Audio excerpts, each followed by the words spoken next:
At the Temple of the Fisherman, Kekso, the village shaman, looks out over the ocean and frowns.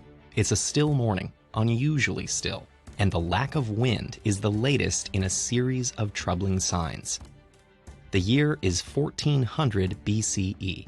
Kekso's village sits in the dusty, treeless desert between the towering Andes and Pacific Ocean. The villagers live off the sea, harvesting reeds, drying them in the sun, and using them to build fishing boats. Every day in the summer, the men set out on these boats to hunt shark and other fish, while the women harvest shellfish and sea urchins.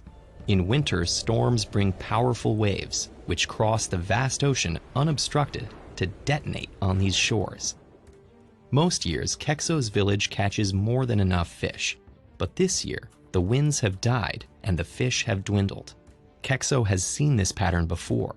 The fish disappear, then the violent rains arrive, causing flash floods that dissolve mud bricks and wash away settlements. He needs to stop the bad weather before the storms come. His only hope is a special ritual he's been planning. Kekso spends much less time in the ocean than the other villagers. He became a shaman after seeing a sign in the sea one morning, like his father and grandfather before him. This morning, he walks to the nearby sacred mountain as the sun rises. There, he gathers ceremonial cactus and herbs like horsetail, stonebreaker, and valerian, along with the mineral hematite. Back in the village, everyone is preparing to leave for a religious festival at a large temple inland. The festival marks the beginning of what is usually the season of abundance, but with the signs pointing to storms, Kekso isn't feeling too celebratory. Whole families travel to the festival where they camp for a few days. They've packed seaweed, carved bones, gourd bowls, reed mats, and other goods to trade in the market around the temple. Kekso inspects the goods to make sure everything is of the finest quality. He brings the herbs he gathered to trade for cinnabar, a mineral that comes from the highlands in the Andes. He needs cinnabar for his ritual to ward off the storms. Around lunchtime, the sprawling temple rises out of the desert ahead. People have come from all along the coast and the foothills. The women handle trade transactions. They're looking for cotton and ceramics. Men aren't usually allowed to do the trading, but shamans are an exception.